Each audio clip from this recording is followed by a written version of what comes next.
Madame le ministre, je voudrais au nom de Kédougou déjà vous remercier récemment et remercier le directeur général de la Sénélec. Récemment, nous avions connu quelques difficultés, de grosses difficultés plutôt, et il y a eu une bonne réactivité. Aujourd'hui, nous avons une meilleure capacité de production, mais cependant, les populations me chargent de vous dire qu'avec le PUDC laser, 32 villages qui devaient être électrifiés depuis lors tardent donc à l'être, mais aussi une doléance très importante, c'est qu'il y a sur l'axe Kédougou-Saraya un projet d'électrification, mais il n'y a rien de plus frustrant pour un village de voir une ligne passer et ne pas être connecté à cette ligne-là. Donc il y a quelques villages, Diaraba, Silakunda, Samekuta, et ceux de Fongolimbi aussi vraiment demandent l'éclairage sur cet axe-là. Et pour moi, Fongolimbi, c'est le symbole normalement de l'émergence. Si on arrive à avoir l'électricité là-bas, ça veut dire que nous avons fait quand même beaucoup d'avancées. Madame le ministre, pour d'autres considérations, en termes d'arbitrage, je suis très content quand je vois l'éclairage public, surtout en milieu rural. Mais j'ai un problème par rapport à l'arbitrage budgétaire. Ce montant qui a été investi dans l'éclairage public est une bonne chose, tout le monde est content. Mais dans la transformation donc, de ce milieu rural, je pense qu'on aurait pu investir cet argent-là dans peut-être du solaire, dans les champs agricoles, pour aider les paysans en fait à être dans des circuits productifs. Et les aidant de cette façon, à terme, on aurait pu revenir donc sur l'éclairage public, mais je pense, et je donne souvent donc le fast track, qui met souvent en avant une politique de séduction aussi. Il faut tout de suite que tout s'allume pour que les gens soient contents, mais en réalité, on ne s'installe pas et on n'installe pas le pays dans une véritable transformation et une transformation qui a un impact sur les populations et de façon durable.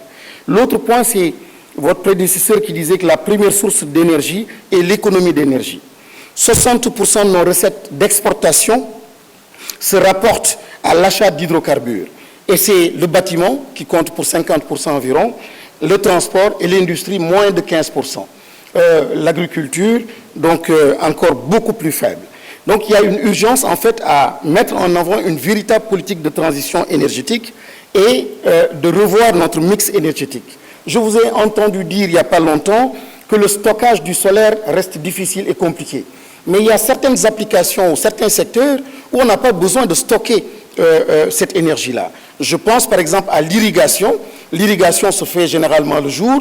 Je pense par exemple au transport aussi. On n'a pas besoin donc de faire le stockage d'énergie. Donc pour le transport, le BRT, on voit qu'il va être électrique. Je pense qu'il nous faut encore beaucoup d'ambition et aller donc vers des bornes électriques pour essayer de maîtriser en fait les dépenses dans ce secteur-là qui consomment énormément. Je voudrais aussi vous inviter à une véritable réforme de la Sénélec. Une réforme de la Sénélec qui va miser sur ce mix énergétique-là et surtout aller dans le sens de subvention pour les ménages, pour les entreprises qui ont besoin de changer aussi ce mix-là, de s'adapter et d'aller vers des énergies renouvelables. Madame le ministre, une planification des infrastructures énergétiques. Je me pose des questions. En 2,5 millions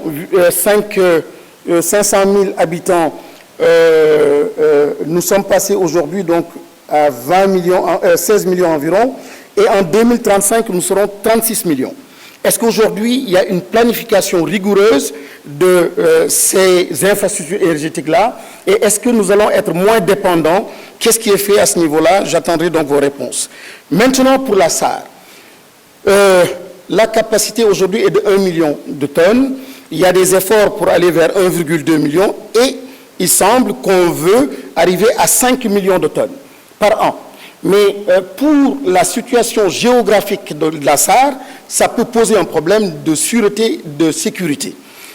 Madame la ministre, pourquoi pas une deuxième raffinerie?